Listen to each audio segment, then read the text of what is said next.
Bonjour à tous et bienvenue. On se retrouve avec la plus belle barbe du Portugal et des Antilles, Monsieur Nicolas Villas. Et Après on- le Père Noël. Ah, ah, tu t'en rapproches quand même, hein.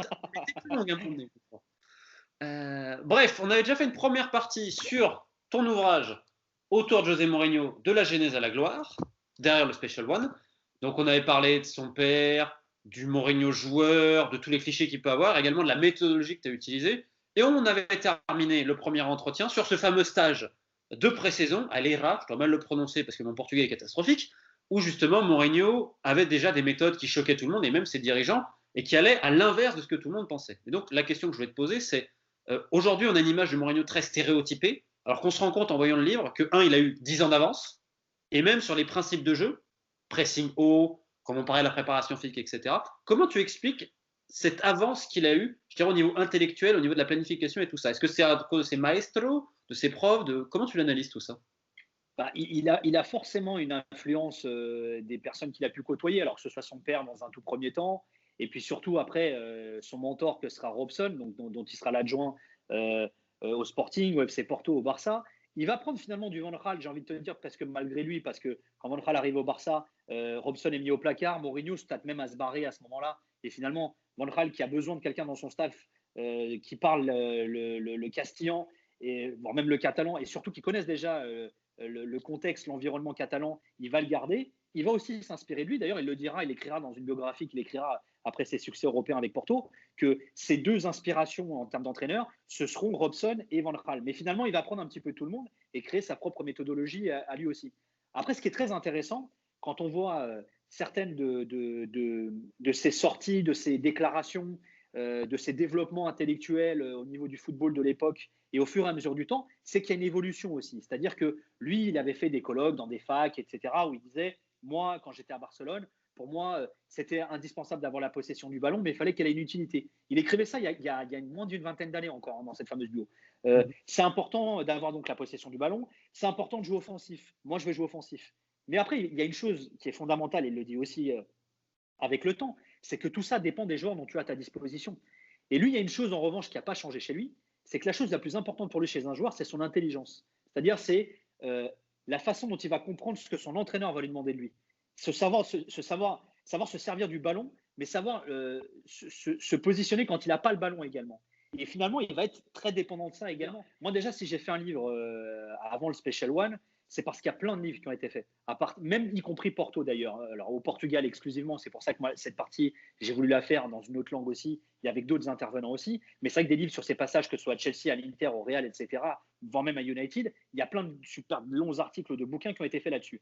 Moi, le côté joueur, je ne le connaissais pas, pas du tout, pas en tout cas avec les témoignages qu'il peut y avoir dans le livre. Le côté éducateur, je ne le connaissais pas. Et là, il y a plein de mecs qui te racontent qui il était. Mais c'est vrai que moi, le côté adjoint, je connaissais finalement un petit peu celui de Porto, du Sporting, parce que j'avais parlé avec des mecs qui l'avaient connu à l'époque, qui étaient joueurs notamment. Mais le côté adjoint Barça, moi, je l'ai trouvé hyper intéressant. Pourquoi? Parce qu'au fait, il était catalan, Mourinho. C'est-à-dire que l'image qu'on a de lui aujourd'hui en tant que madridiste, en tant que mais presque anti-catalan quelque part, c'est l'image aujourd'hui qu'on va avoir. Mourinho, il avait fait des confonds catalans à l'époque parce que justement, il voulait montrer que Robson et lui étaient intégrés à l'univers catalan également. Mais il était vraiment, il y avait un vrai respect, ça s'est raconté aussi par des joueurs de l'époque, avec Guardiola. Aujourd'hui, il y a un vrai antagonisme, une vraie opposition qui existe entre les deux. Mais ils se sont côtoyés, il ne faut pas l'oublier aussi. C'est intéressant d'avoir ce point de vue-là également. Mais surtout, c'est au Barça, il a tout connu. Il est arrivé en tant qu'adjoint de Robson, qui était le successeur de Cruyff, entre guillemets. Et d'ailleurs, c'est ça qui lui vaudra d'être dégagé quelque part, parce qu'il a eu des super résultats, Robson. Mais ça n'a pas plu à pas mal de socios. Et Nunez, à l'époque, était le président, l'a dégagé. Il a voulu faire revenir Van Gaal, qui incarnait, si tu veux, le nouveau Cruyff. On en revient aux préjugés par rapport à la nationalité. Mais il a connu la gloire, entre guillemets, avec Robson, où il était le fils de Dieu.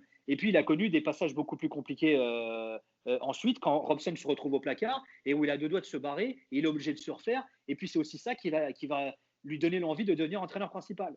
Tu rajoutes à ça le fait que, bon, j'ai eu la chance, avec l'aide de pas mal de Koff, Kluivert, bon, tu as du Gary, tu as du DU, tu as du Sonny Anderson, tu as du Litmanen qui t'en parle. Même, Tu c'est vois, tu as énorme. des mecs. En fait, non, mais c'est surtout, c'est pas le fait de les avoir, c'est ce qu'ils te disent qui est intéressant finalement dans le bouquin. Et il y a beaucoup de contradictions là aussi. Et c'est ça qui est intéressant finalement. Mais c'était parce qu'il y a plus de 20 ans aussi. On parle d'une époque quand même où forcément la mémoire flanche un peu, etc. Il y en a qui. Je pense qu'il n'y a pas forcément que ça. Je pense qu'il y a aussi la perception qu'on a parfois du personnage et du mec. Tu vois, par exemple, quand tu parles avec un Geoffrey Mateo, qui a été un jeune joueur que Mourinho a lancé quelque part, parce qu'en fait, ça c'est pareil, c'est un truc que moi je ne savais pas. La première équipe que Mourinho entraîne, bah, c'est pas le Benfica, en fait, c'est le Barça. En fait, à un moment, Van Gaal lui a dit, bah, tu sais quoi, aujourd'hui, demi-finale de Coupe de Catalogne, c'est toi qui vas entraîner. Donc en fait, Mourinho fait ses choix. Sonny Anderson raconte, c'est moi qui frappais les coups de pied arrêtés. A marqué un doublé, il dit ouais, il a dit toi, il m'a fait confiance, etc. C'est rigolo en fait, si tu veux, de se dire que ce mec finalement le premier club qu'il entraînait c'était le Barça. Mais je pense que tout le monde n'a pas la même perception du mec en fait aussi. Et c'est là aussi où tu vois le côté clivant. Déjà quand il était adjoint, parce qu'il avait, savoir que moi pour m'être tapé toutes les archives de l'époque d'El Mundo Deportivo, à l'époque Robson ne parlait pas un mot de castillan. Mourinho faisait parfois des interviews en son nom propre au nom du Barça. T'as un mec qui arrive à Barcelone, qui était déjà une institution, comme adjoint, il fait des interviews dans le Mundo Deportivo, des doubles pages, hein, pas des encarts, machin. Et c'est pas genre il traduit Robson, c'est Mourinho parle du Barça. Tu vois, enfin, c'est complètement lunaire quand il pense. Aujourd'hui, tu vois aucun adjoint faire ça dans aucun club. Et au contraire, ils sont effacés. Et déjà à cette époque, il a cette affirmation, un discours dans le jeu qui est très intéressant. Hein. Il y a certains passages qui sont retranscrits dans le livre également. C'est hyper intéressant comme période, vraiment. Quand Robson arrive au Barça, en fait, les dirigeants catalans ne veulent pas que Mourinho vienne. C'est-à-dire, ils disent à Robson, tu vas venir là, on va te trouver un mec, etc., qui va te traduire et on va te constituer ton staff. Et lui dit non, moi, je veux absolument que José Mourinho vienne.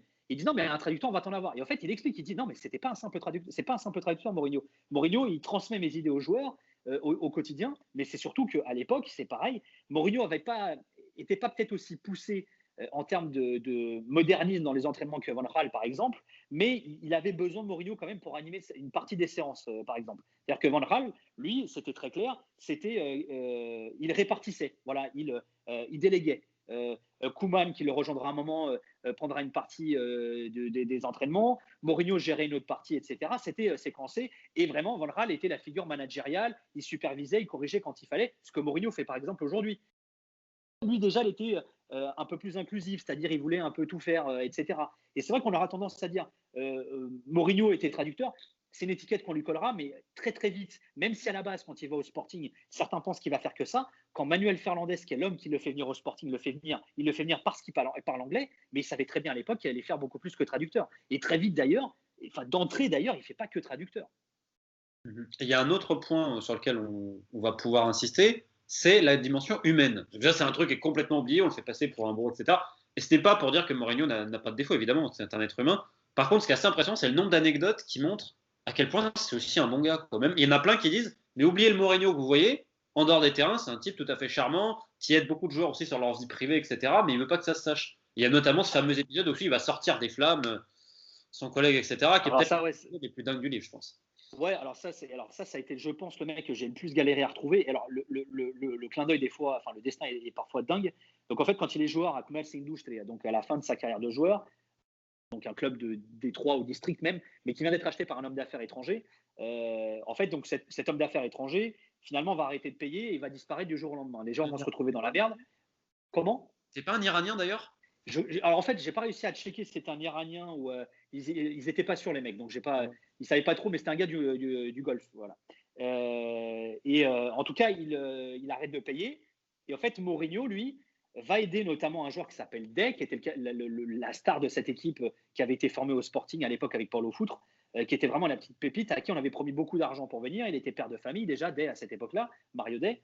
Il arrête de payer. En fait, Mourinho, qui est capitaine de l'équipe, va constituer une cagnotte pour venir en aide à ce Day. Et en fait, ce même joueur, ce Day, un jour, à côté du centre d'entraînement, en fait, sa voiture commence à prendre feu et lui est asphyxié par les fumées. Et il tombe dans les pommes dans sa bagnole. Et Mourinho, qui est dans le coin, en fait, s'empresse d'aller sur le lieu et en fait, il pète la vitre et il extrait son coéquipier des flammes et la voiture prend feu. Et ce Day, en fait, ça a été une galère pour le retrouver parce que j'avais lu ça dans un article au Portugal, mais il y a un mec qui en parlait, si tu veux, de l'époque du Commerce Douche, mais il n'y avait pas de détails, c'était très flou, si tu veux. Et moi, j'avais l'impression que c'était tu vois, un peu encore un fantasme, une légende, un truc romancé. Et donc, je me suis dit, il faut que je retrouve ce gars-là. Mais sans mentir, hein, ça m'a pris, je pense, 4 semaines pour le retrouver. Et en fait, le hasard fait que ce gars-là habite en Angleterre depuis 20 ans et il a vécu à Londres en même temps que Mourinho et à Manchester en même temps que Mourinho. Et je lui ai dit, mais putain, pourquoi tu ne vas pas le voir? Il va se souvenir de toi. Enfin, Et il dit non, parce que je suis pudique, je veux pas qu'il croie que j'ai besoin de quelque chose, machin et tout. Et voilà. Et donc j'ai dit à Mourinho, quand je lui ai envoyé le bouquin, je lui ai dit, écoute, tu verras, il y a un mec dedans. Je pense que ça mériterait le coup de te démerder pour d'essayer de rentrer en contact avec lui. Donc j'attends de voir, peut-être qu'un jour il ira retrouver Dej justement. Mais l'histoire, elle est assez dingue, voilà. Alors il y a ça, mais voilà, il y a d'autres épisodes. Moi, il y a un truc qui m'a beaucoup marqué, mais qui détermine aussi sa nature. Voilà, par exemple, quand il était étudiant à la fac, il fallait qu'il trouve un stage, une activité sportive à côté. Et en fait, José a décidé avec un autre de ses collègues de fac, qui reste un ami à lui, José Torreiro, de s'occuper d'enfants handicapés, par exemple. Voilà, il leur apprenait à nager, à être plus mobile, à avoir une vie un peu meilleure finalement. Voilà, il y avait un vrai altruisme chez lui. Et d'ailleurs, aujourd'hui, Mourinho, c'est un mec qui donne beaucoup à des œuvres caritatives, à des associations. Il a beaucoup aidé notamment des anciens clubs. Je pense au Syndicat où il a joué qu'une saison. Quand le siège du club a pris feu, il a envoyé des équipements. Sans rien dire, voilà, il a envoyé, tenez, je m'en souviens, j'ai passé un an chez vous, je le fais. Mais bon, ça c'est le côté un peu caritatif, mais dans ses rapports avec les joueurs, il a connu des joueurs qui ont eu des problèmes personnels très, très compliqués. Il a toujours été là, Mourinho. Voilà, il leur a toujours dit moi, je ne suis pas votre père, mais le jour où vous avez besoin, moi, je suis là. Il a toujours été là. Parce autant il mettait une barrière, même quand il était adjoint avec les joueurs, mais il a toujours été quand même assez proche. Tu sentais, ouais, peut-être pas figure paternelle, mais par contre, c'est un truc qu'on ne veut pas lui reprocher dans le livre, c'est qu'il était cash. C'est-à-dire, dès qu'il y avait Ouais, il était cash. Alors, c'est marrant que tu parles de figure paternelle, parce que moi, je me souviens, j'avais fait une interview pour RMC à Manchester à l'époque. Et à l'époque, c'était un peu tendu avec Martial. Et je lui avais posé la question, je lui ai dit, est-ce que vous voyez, parce qu'on a fait une interview, on parlait beaucoup de lui, justement, son papa venait de décéder il y a quelques mois. Donc, on a beaucoup abordé son enfance, le côté humain, justement. On a essayé de péter un peu briser la glace, même si on n'avait pas beaucoup de temps, mais il était un peu ému, etc. Enfin, et c'est vrai qu'à un moment, je lui ai posé la question, je lui ai dit, est-ce que vous percevez vos joueurs comme vos enfants? Mais il dit, non, non, moi j'en ai déjà 2 des enfants. C'est pas mes enfants, ce sont des joueurs. Voilà, c'est pas mes gosses, hein, mes joueurs. Mais il est quand même à leur disposition. Et il est quand même là à leur écoute, surtout, également. Et c'est vrai que ce qui est intéressant, c'est que tu as des entraîneurs, moi je pense notamment à Villas-Boas, il a toujours eu des rapports très proches avec ses joueurs. Quand il a débuté comme entraîneur à l'Académie, elle allait bouffer avec eux. Et c'est vrai que moi je me souviens, Sonny Anderson me disait, il était très proche des lusophones, alors les Figo, les Fernando Couto, les Victor Bahia, les Sonny Anderson, les Rivaldo quand il était au Barça. Mais il dit voilà, on s'entendait très bien. Anderson, on s'entendait très bien, mais jamais il allait bouffer avec nous en dehors du boulot ni rien. Il n'y avait pas, il avait pas. Je suis l'adjoint, je vais faire copain avec les joueurs, tu vas me placer et tout. Non, non. En fait, il était fidèle à son entraîneur principal. Et pourtant, c'était Van Gaal. Il n'a jamais eu une relation d'amour fou avec lui. Mais c'était un mec loyal à l'époque. Et après, il y a un autre point, on parle souvent du Mourinho conflictuel, polémique, etc. Il y a 2 points très intéressants, je trouve, dans le livre. Le premier, j'ai perdu le nom du joueur qui fait une interview en disant qu'il mériterait plus de jouer, etc. C'était pas Alera Almeria, ouais. Est-ce que tu peux un peu l'expliquer? Parce que je trouve qu'il est très intéressant comment Mourinho réagit à ça. Je trouve que c'est assez. En de en fait, si tu veux, ce qui est très drôle, parce que pour en revenir à là, c'est que donc là, ça arrivait avec Riri, où effectivement, il y a un joueur qui est prêté par le Betis, je crois, à l'époque, un attaquant brésilien, je crois. Et en fait, il fait une interview dans la presse ce jour en disant, moi, je mériterais de jouer plus. Et donc, Mourinho se pointe dans le vestiaire avec l'interview devant tout le monde et dit, mais écoute, soit tu t'excuses tout de suite et tu te rétractes sur ce que tu as dit, soit avec moi, tu joues plus jamais. Tu retournes d'où tu viens, tu es prêté, tout, il n'y a pas de problème. Et donc, le mec est obligé de s'excuser. Mais il aura aussi un épisode très conflictuel avec Victor Baía quand il arrive à Porto. C'est-à-dire que Baía, quand Mourinho arrive à Porto, il sort de ses années Barça, alors qui n'ont peut-être pas été un succès monumental, mais c'est un monument, Baía. Baía, beaucoup de gens l'ignorent, mais c'est l'un des joueurs qui a le plus gros palmarès dans l'histoire du foot. C'est pas au Portugal, au foot. Et c'est pas que des Ligas portugaises. Il a gagné des Coupes d'Europe, etc., des Coupes intercontinentales et tout. Il arrive, il a un épisode conflictuel avec lui, il le dégage. La direction le soutient. Mourinho le met de côté. C'est-à-dire, et là, donc là, j'ai des joueurs de l'époque, des Georges Costa, des Domingos, des mecs, machin, ils racontent, ils disent, mais à l'époque, on se dit, s'il est capable de faire ça avec Vitor Baía, qui est une légende, bah avec nous, il craindra jamais rien, il a peur de rien, ce mec. Pinto da Costa, le président, va le soutenir, etc. Mais ce qui est très intéressant, c'est que Mourinho, il va faire ça, en fait, dès son premier poste d'entraîneur. Il arrive au Benfica, il y a un joueur égyptien qui s'appelle Sabri, qui est un très beau joueur, international égyptien qui arrive du PAOK Salonique, etc. Et là, en fait, alors, on le saura plus tard, en fait. Il y a une interview que Sabri fait dans la presse où il désigne Mourinho. Et en fait, on saura qu'en fait, ça a été manipulé parce que les élections du Benfica approchent et que ce n'est pas vraiment Sabri qui a donné l'interview. Il y a d'autres intérêts en jeu, sauf que Mourinho ne le sait pas à l'époque. Et en fait, là, en conf de presse, il dézingue. Et ça, elle est toujours sur YouTube, cette conf. Elle dure 8 minutes.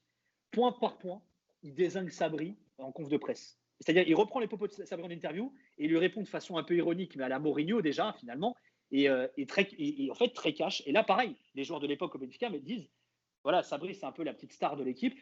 Mourinho, il le dézingue. Bon, en fait, il a gagné le respect de tout le monde. Parce qu'on s'est dit, déjà, Sabri, il n'a pas le droit de faire ça, un entraîneur qui vient d'arriver. Mais et surtout, les mecs se disent, en fait, Mourinho, il a peur de personne, quoi. Donc, il est frontal, voilà. Et tu feras gaffe, hein. On a souvent tendance à dire, c'est un mec, il a des problèmes avec les joueurs. Vous ferez attention, rare, très, très rare. Mais moi, je vais même vous dire, je n'ai pas souvenir d'un joueur qui ait critiqué publiquement Mourinho par rapport à son comportement vis-à-vis de lui. C'est-à-dire qu'il y a des joueurs qui se plaignent parce qu'ils n'ont pas joué avec Mourinho. Je pense par exemple à des De Bruyne, à des Salah, même d'autres joueurs qui ont une vraie carrière derrière, mais ils ont toujours dit, il a été frontal avec moi et il m'a dit qu'eux, ils ne comptaient pas sur moi. Il a peut-être fait une connerie à l'époque en misant pas sur eux, mais il a eu j'ai envie de te dire, la loyauté de leur dire en face, quoi. Clairement. Et il y a aussi un autre point, parce que tu parlais du Benfica, ce qui est rocambolesque quand même, le Benfica. Ouais. Et tu as aussi, à un moment donné, le faux retour au Benfica. Et toutes ces rumeurs, il y a aussi la rumeur Liverpool à un moment donné. Et ça, ce truc assez incroyable, c'est que les versions qui se contredisent, il y a notamment un agent qui s'appelle Baidek, exceptionnel dans les versions comme ça. Comment tu as fait, toi, pour voir, parce qu'il y a tellement de légendes et de rumeurs, de racontars sur Mourinho, pour à un moment donné essayer de t'approcher plus de la vérité? Parce qu'en plus, 20 ans sont passés quasiment, et il y a des histoires, des fois, tu te dis, les mecs se contredisent. Tu prends Bruno Satin qui donne une version, Baidek donne une autre pour Liverpool, c'est assez dingue quand même. Bah après, si tu veux, je pense que la réalité, elle est souvent entre les deux. Voilà. C'est-à-dire, voilà, quand Baidek dit on avait un accord, parce que Baidek était l'agent de José Mourinho, il l'avait emmené à Leiria, il l'emmène à Porto, c'est lui qui doit l'emmener à Liverpool. Il y, a une réunion qui a lieu, finalement, il n'y a pas d'accord qui se fait pour plein de raisons. Il n'y a pas de réunion d'ailleurs qui se fait formelle, et puis finalement, c'est Jorge Mendes qui va mettre Mourinho à Chelsea, et c'est là que va débuter la relation de Mendes avec Mourinho. Mais en fait, pour moi, j'ai envie de te dire, l'épisode de légende autour de ces questions d'avenir, de club où il a fallu aller, et qui pour moi est la plus magique, entre guillemets, dans le livre et la plus dingue, c'est celle au Sporting. Au moment où il se casse du Benfica, parce qu'il se barre du Benfica après avoir gagné le derby face au Sporting. Donc, ce qui est très drôle, c'est que Inacio, qui était adjoint en même temps que lui de Robson à Porto, et où tous les deux avaient eu des rapports assez conflictuels, se fait virer suite à cette défaite du derby du Sporting. Mourinho part suite à cette victoire au derby avec le Benfica. Il se prend la tête avec le président qui vient d'être élu, mais qui ne compte pas sur lui. Il part, et là, il y a une rumeur qui vient. Mourinho doit aller au Sporting.